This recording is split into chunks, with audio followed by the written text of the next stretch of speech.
What's up, folks? It's Jang here from ultimaterc.com and the URC forums with my closing thoughts on the Thunder Tiger eMTA brushless ready-to-run monster truck. Now, if you want to see what it looks like all clean and new, which it clearly is not now, check out the unboxing and first look video where I go through and show you all of its components and such. And if you want to see this thing driving, check out my raw driving videos that I've put up, just showing you exactly how it runs in just completely stock form.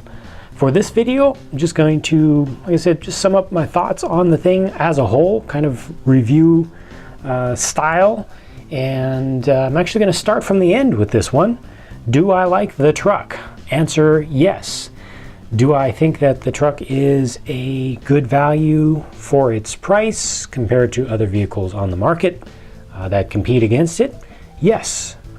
The things that I like about this truck, I like its size. I think that it's a good big size, big as just about any of the big monster trucks that are out there on the market right now. It's very smooth. Running. It just has these huge tires that have a lot of rotating mass in them, but generally speaking, it's if you can be smooth on the throttle, it will reward you with very smooth driving. The stock suspension setup to me is perfectly fine. I did not have a problem with that. A little bit on the soft side for precision driving or driving on a track or anything like that, but not too bad for general bashing, for jumping and going over rough terrain. Thing does have a little bit of extra ground clearance under here, but that doesn't really help anything as far as rough terrain driving is concerned. I'll come back to that a little bit later on in comparison to other vehicles. Let's see, what else did I like about it? I actually do like these tires. They're the exact same tires and the same wheels. In fact, they come with the MT4 G3 that I previously reviewed, also from Thunder Tiger.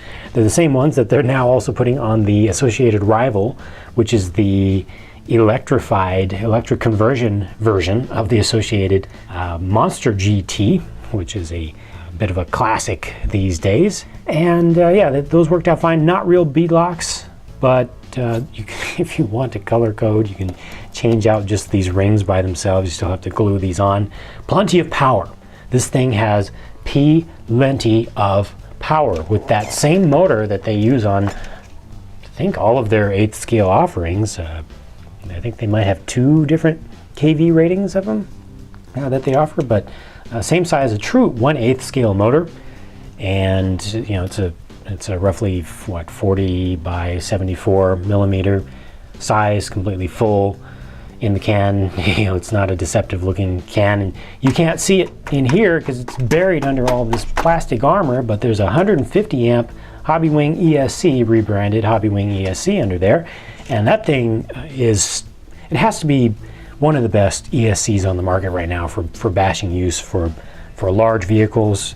It's just solid. It's flawless. It runs nice and cool. I've run different branded ones on many different vehicles to date. Never had a problem with them. I've run them on 6S. This is 6S capable and compatible, and just good stuff. Things that I'm not so hot on. Steering is a little bit sluggish, which you kind of come to expect from RTRs these days, but it's not too bad. It wasn't something where I would recommend that you start off getting a better steering setup, better servo. They have a single servo in there, and the servo saver is a design that I'm not particularly happy with, but it's usable. It's not something that needs to be thrown away. It's just something that I feel could be a little bit better. This battery tray design here, and flip this around to the other side where I do my loading, where the wires actually come out from the ESC. I do not like this design. So this has been a little bit of a pain. I eventually kind of got the hang of what the trick is to getting it to close up, but the batteries actually go up in there. They go in lengthwise, well, no, not lengthwise, counter lengthwise. They go across the chassis, and they have these little holder things that you kind of have to rock in. Again, a matter of figuring out the tricks to them. This actually holds your battery in. There's another one of these on the other side. You can see that in the unboxing video, but you will basically, you end up setting the back stop position once and then you never see it again. And then when you want to get your batteries in and out, you use this thing to hold them in place so they're not going to move around. Now this is a pretty wide tray, so you can fit some like eRevo specific batteries in here that are just the normal height and the normal width but extra long. Those will fit in here, so you can actually fit in 2 3-cell battery packs that are made for something like the Revo. You'll just have to put on Dean's connectors, and I think these may actually be genuine Dean's connectors. They look like it, and distributed by a company that distributes them. I think they're real anyway.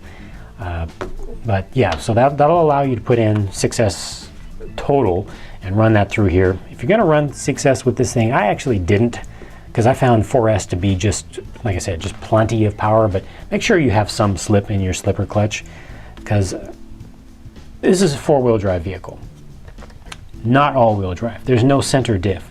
So as soon as you give it throttle, even if the front tires come up, which it'll do rolling wheelies on 4S as it is from half throttle. So 2 tires come up, all the power is going to go through the rear tires. No matter what, there's no getting away. There's no bleeding off power anywhere except through the slipper clutch, and that's accessible right here. A nice little hatch they have for getting to that. Just stick a wrench, hex-shaped wrench in from the end there. The lack of the center diff actually is something that I didn't like about the vehicle. Just because it has such a high center of gravity, because it does have such large tires, which do have pretty decent traction to them, because it does have so much power, it will flip itself over backwards fairly easily, and there's just no getting away from that other than being careful with your throttle finger and having a little bit of a slip in your slipper clutch that's appropriate to the terrain that you're running on. Make sure that you don't set that so that it's slipping all the time, and make sure that you don't go from, let's say, a sandy beach and you've got it set right for there, and then you go and do some parking lot bashing because it'll be slipping constantly. You do need to adjust that appropriately there. Problems that I had with the vehicle, things that went wrong on it while I was just driving around normally at one point, and this was shown on a driving video. I had just started driving it for the first time for that day, and a drive pin in the axle sheared off, both sides sheared off completely. And it's just a small, tiny little blank piece of metal, round, that goes through, that holds on this whole hex adapter to the stub axle. And I've actually heard from a bunch of folks now who've said that these Thunder Tiger vehicles with that exact same part have a tendency to shear those. And I think part of the problem is that the metal is just not quite strong enough, the steel alloy that they use there. Another part of the problem is that there's a little bit of play between the stub axle itself and the hex adapter. So some of this, let's see, I'll get sideways. Some of that movement that you see right there, back and forth, side to side, is actually play, a little bit of space between the 2 diameters there. So that all that is working against the little pin in there. But you can get around that problem very easily by just getting find a drill bit that fits in there. Get a cheap drill bit, get a couple of them, cut them, put them through. Drill bits are made of hardened tool steel. Pretty much no matter what brand, they're going to be better than the stock one that comes with this. I've found it to be a fluke. I've actually run the vehicles with that same the same exact pin many times, and I've not had a problem with it before. But if you do have that problem, you do need to replace it. Just get a drill bit. Problem solved. Also, speaking of hex adapters, these hexes, it's the same thing as with all the Thunder Tiger vehicles, again, that use the exact same hex adapters.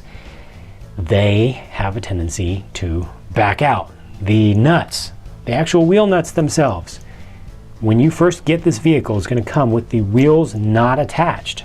The very first thing that you should do is clean the heck off of those adapters. Just use denatured alcohol, electric motor cleaner, nitro cleaner, any kind of crazy super hot solvent that you have, something really, really thin. Get every last bit of oil off of those, off of the hexes themselves, the nuts, and then just soak the threads in blue Loctite. Soak them, because I put a lot of blue Loctite on them, and I still had a couple of them back out on me.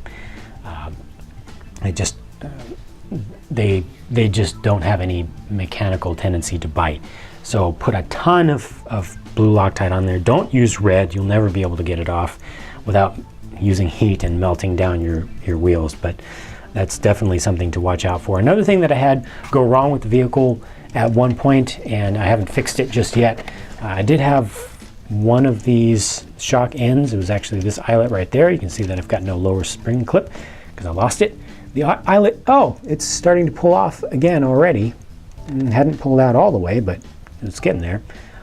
It just pulled out. I actually hit something very hard. It just had nowhere to go, basically stopped the vehicle in its tracks. It was a big rock and pulled that out. But it's a $7 kit that has the lower retainer, the spring retainer, and a couple of eyelets and a bunch of these preload clips. So for an emergency repair, I just put a little bit of CA glue on the thread, threaded it back in, put a little bit of extra preload on one side just to offset the fact that the spring is now not held down. But that's another thing where I do honestly believe it was a fluke. I did hear the impact with that rock, and it was pretty massive. I have beat this thing up a fair amount, and nothing has broken terminally except for that one pin. It's just a small little thing. You can see that I have launched it enough to scrape up the bottom plates here decently well. Ran over enough rough terrain to scrape up the A-arms and a little bit of this raised section of the chassis also. Seems to be pretty durable. So coming back to the whole question of value, let's talk about where this sits on the market compared to the other vehicles, specific vehicles that it competes against. I'm going to start with the HPI Savage Flux. That's a traditional stalwart, at least the Savage platform in general is. If I can get this in there. There we go. Oh, now the back's going off. Okay, there we go. Savage Flux, a durable, similar size vehicle, similar sort of pure bashing setup. That costs $640 US in the US. This costs $500 ready to run in the US. Do I like this vehicle better than the Savage? Actually, I do. So the Savage is $140 overpriced plus more, because I still found this to be easier to drive, just as powerful, and it's probably going to be comparable in durability. The Traxxas e-Revo brushless edition, that one comes for $710 with a couple of nickel metal battery packs. You're gonna pretty soon, after I think the summer of 2013, you're gonna be able to get the e-Revo with no batteries included, so that's a better comparison value-wise. $680 for that. This is $500, $180 difference.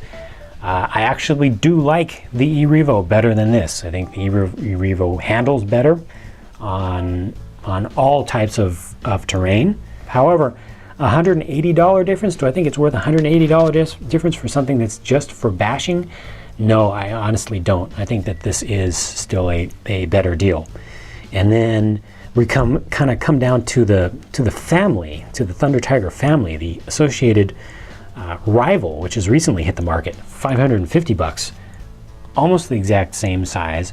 Another, actually a well-known platform that's been around for quite some time. Associated Thunder Tiger, same thing. Thunder Tiger owns them. Same parts, like I said, they even have the same wheels and tires. I've driven a gas Monster GT. I've seen plenty of them drive. I've seen videos of some electrified ones driving, and in my opinion, I think that the Rival, the electric MGT, is actually going to be a little bit easier to drive again than this. However, that one does not come with electronics that are as good.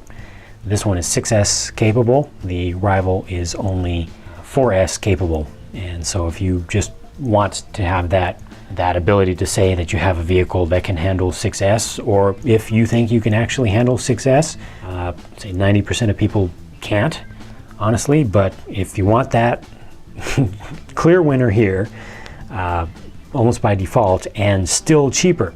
The final thing I'm going to compare this to is another Thunder Tiger, that MT4 G3 that I mentioned earlier, that I tested before. Lots of driving videos of that under similar circumstances to the test that I did with this one. And like I said, also from Thunder Tiger, completely different design. Completely different design. That one has the buggy style chassis. It's just a flat plate down at the bottom. Much easier to work on that one will be, because everything attaches from the top and from the ends, compared to this where everything is covered up in, like I said, kind of plastic armor. And I know a lot of folks who don't know what they're talking about insist that having a higher center of gravity and a little bit of extra clearance in the center of your chassis is always going to be better for rough terrain driving. Well, go take a look at my construction site driving video of the eMTA, and go back and take a look at my construction site driving video of the MT4 G3 with its flat, terrible for rough terrain chassis. Exact same wheels and tires, so no advantage from one to the other there. Similar ground clearance setups with the ride height, both with the stocks, completely stock setup. The MT4 G3 easily outhandles this on rough terrain. That flat chassis keeps the center of gravity down nice and low. The motor, rather than being up here, the battery, rather than being up here, all that stuff, rather than being up here, it's down here. It's down close to the same level of as the wheel hubs, and depending upon where you set the ride height on it, it can actually be lower than that.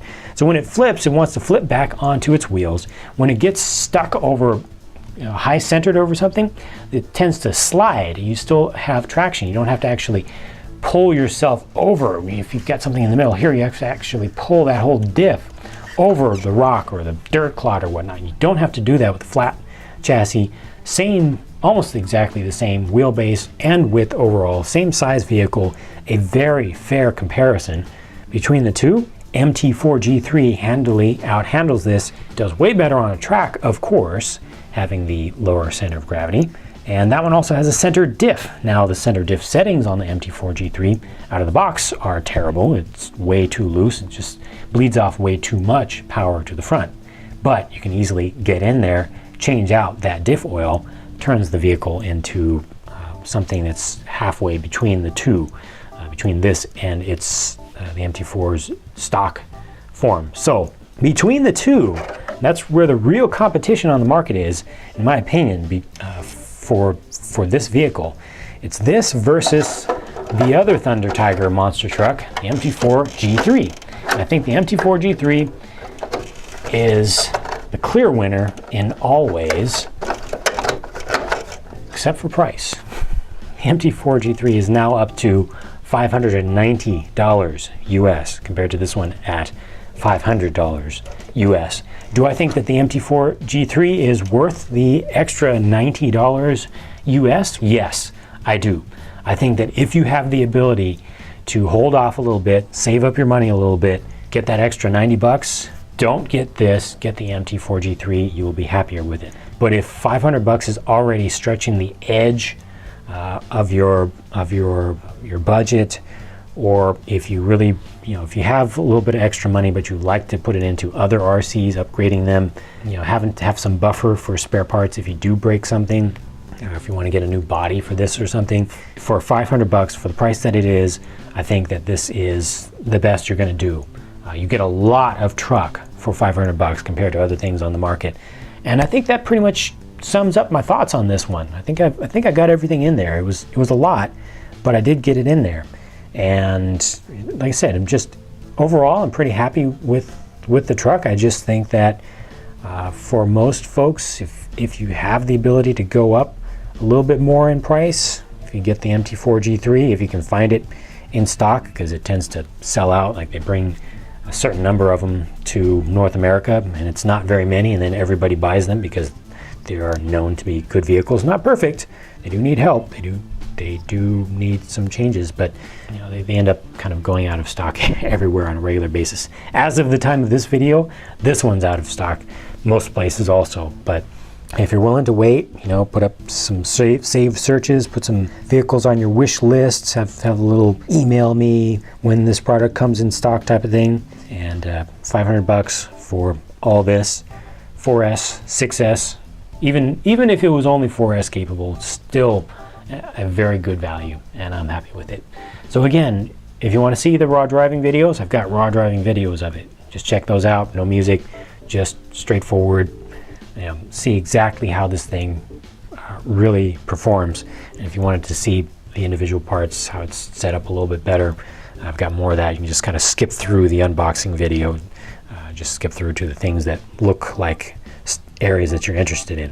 So thank you very much for watching. If you have any questions or comments about anything RC related, don't ask me, ask the thousands and thousands and thousands of people who collectively have thousands and thousands more times experience than I do with RC over at the URC forums, and you'll get a lot of help and a lot of very enthusiastic folks who like to have fun with RCs. And that's it for this video, and I'll be talking to you again soon. Bye for now.